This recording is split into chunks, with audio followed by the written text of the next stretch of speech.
Hello बच्चों, कैमरे में बंद अपाहिज पाठ नंबर 4 कविता नंबर 4 का तीसरा पैरा देखिए। फिर हम पर्दे पर दिखलाएंगे फूली हुई आँख की एक बड़ी तस्वीर, बहुत बड़ी तस्वीर। यानी आगे जो चैनल वाले हैं, टीवी चैनल वाले, वो कहते हैं कि इसी क्रम में अब इसके बाद हम जो है अपने जो स्क्रीन है टेलीविज़न की, उसके ऊपर एक फूली हुई आँख दिखाएंगे। ये फूली हुई आँख उस अपाहिज की पीड़ा का प्रतीक है, जिसकी पीड़ा को दर्शकों तक को दिखाना चाहते हैं टेलीविज़न वाले। और उसके ओठों पर एक कसमसाहट भी दिखाएंगे, यानी जूम करके या जैसे भी पर्दे के ऊपर वो उसके होठों को कसमसाते हुए उसकी पीड़ा को व्यक्त करने की कोशिश करेंगे। आशा है आप उसे उसकी अपंगता की पीड़ा मानेंगे। ये चीज़ मुख्यकांश नहीं है, ब्रैकेट में डाली गई है। यानी हमारे मन में ये आशा है कि आप उसकी अपंगता की पीड़ा ही इस कसमसाहट को मानेंगे। यानी दूरदर्शन वालों का उद्देश्य है पाठकों को भावुक करना।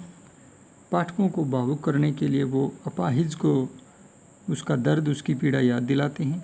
और ये सारा खेल टीवी चैनल को है, टीवी चैनल के जो प्रोग्राम हैं उनको सफल बनाने के लिए किया जाता है, पैसे के लालच में। काव्य सौंदर्य लगभग वही है। और अब चौथा पैरा देखिए। एक और कोशिश दर्शक धीरज रखे, देखिए हमें दोनों एक संग रुलाने हैं। यानी दूरदर्शन वाले बड़ी एक तरह से बेशर्मी के साथ ये कह रहे हैं कि हम एक और कोशिश करते हैं।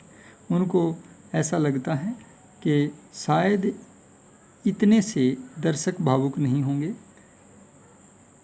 इसलिए वो और कोशिश करते हैं, दर्शकों के लिए एक और कोशिश करते हैं। धीरज रखिए, हम आपको ज़रूर रुलाएंगे, हम दोनों को एक साथ रुलाएंगे। हमें एक साथ रुलाने हैं। कौन दोनों? एक अपाहिज और एक दर्शक भी। दर्शक और अपाहिज दोनों को एक साथ रुलाना है, आप और वह दोनों। कैमरा, यानी अब फिर कैमरे को जो है उसकी तरफ घुमाया जाता है। बस करो, नहीं हुआ, रहने दो। यानी अंत में जो है कोशिश विफल हो जाती है और कहते हैं कि अब बस करो, नहीं हुआ। यानी हम उस तरह से नहीं रुला पाए अपाहिज को जिससे दर्शक भावुक हों, रहने दो। पर्दे पर वक्त की कीमत है, यानी कि पर्दे पर वक्त की कीमत है। ये बड़ा व्यंग्यात्मक कथन है, हालांकि ये मुख्यकांश नहीं है, लेकिन इसका मतलब क्या है? जो दूरदर्शन का कार्यक्रम बनाने वाले हैं उनके मन में ये चल रहा है कि हमारा समय समाप्त हो गया है। मान लीजिए 15 मिनट का कोई कार्यक्रम है, तो 15 मिनट के बाद जो है वो समाप्त हो जाता है। तो उन्हें इस पर अफसोस है कि वो ऐसा नहीं कर पाए, अपाहिज को रुलाना और दर्शकों को रुलाना। अब मुस्कुराएंगे हम। जाते जाते जो एंकर या जो भी प्रस्तोता होता है वो मुस्कुरा करके विदा लेता है दर्शकों से। इससे भी ये पता चलता है कि इनके मन में किसी पीड़ित या अपाहिज के प्रति कोई दर्द नहीं है। इनका एकमात्र उद्देश्य है लोगों को भावुक करना, चैनल को बेचना, कार्यक्रम को बेचना और पैसे कमाना। तो ये जाते जाते मुस्कुराते हैं, इससे इनकी संवेदनहीनता का पता चलता है। आप देख रहे थे सामाजिक उद्देश्य से युक्त कार्यक्रम। इस पंक्ति में भी व्यंग्य है। क्या व्यंग्य है इसमें? आप देख रहे थे सामाजिक उद्देश्य से युक्त कार्यक्रम। इसमें ये व्यंग्य है कि जो दूरदर्शन वाले हैं वो बहाना या आड़ किस चीज़ की लेते हैं, क्या बहाना बनाते हैं कि हम सामाजिक उद्देश्य के कार्यक्रम प्रस्तुत कर रहे हैं, लोगों को न्याय दिलाने के लिए, सरकार तक उनकी आवाज़ पहुंचाने के लिए, जनता तक उनके सत्य को उद्घाटित करने के लिए हम ये कार्यक्रम कर रहे हैं। तो ये व्यंग्यात्मक है। वस्तुतः वो अपने कार्यक्रम को सफल बनाकर पैसे ऐंठने के लिए कार्य कर रहे हैं।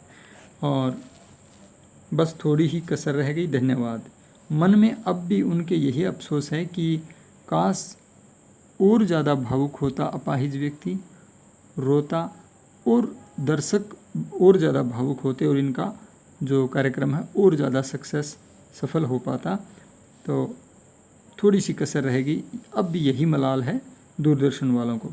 धन्यवाद। और जाते जाते वो सबको धन्यवाद बोलकर चले जाते हैं, जैसा कि उनका अपना एक क्रम होता है। तो ये जो पूरा आपने पैरा किया है उसका आपने प्रसंग लिखना है, व्याख्या लिखनी है जो कि अभी मैंने बताई है। उसके बाद आपने काव्य सौंदर्य लिखना है। काव्य सौंदर्य में पहले भाव पक्ष में यहाँ भाव बताना है कि कैसे व्यंग्य किया गया है। एक आत्मपरक शैली है, आपको ध्यान रखना पड़ेगा। आत्मपरक शैली, आत्मपरक शैली, जहाँ मैं, हम, हमें इस शब्दावली का प्रयोग किया जाए तो वहाँ पर आत्मपरक शैली होती है। और इसके अतिरिक्त जो है व्यंजना शब्द शक्ति है, खड़ी बोली भाषा है, छंद मुक्त रचना है, ये आपको पता है। तत्सम तद्भवदेशज शब्द आप इसके अंदर देख सकते हो, बहुत सारे मिल जाएंगे। भावपूर्ण शैली भी है और आत्मपरक शैली भी है, व्यंग्य शैली भी है।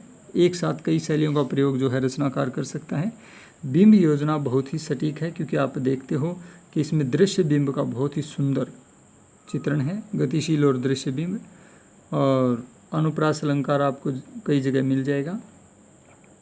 ठीक है, तो ये आपने सप्रसंग व्याख्या इसकी करनी है। आपकी ये कविता पूरी हो गई है।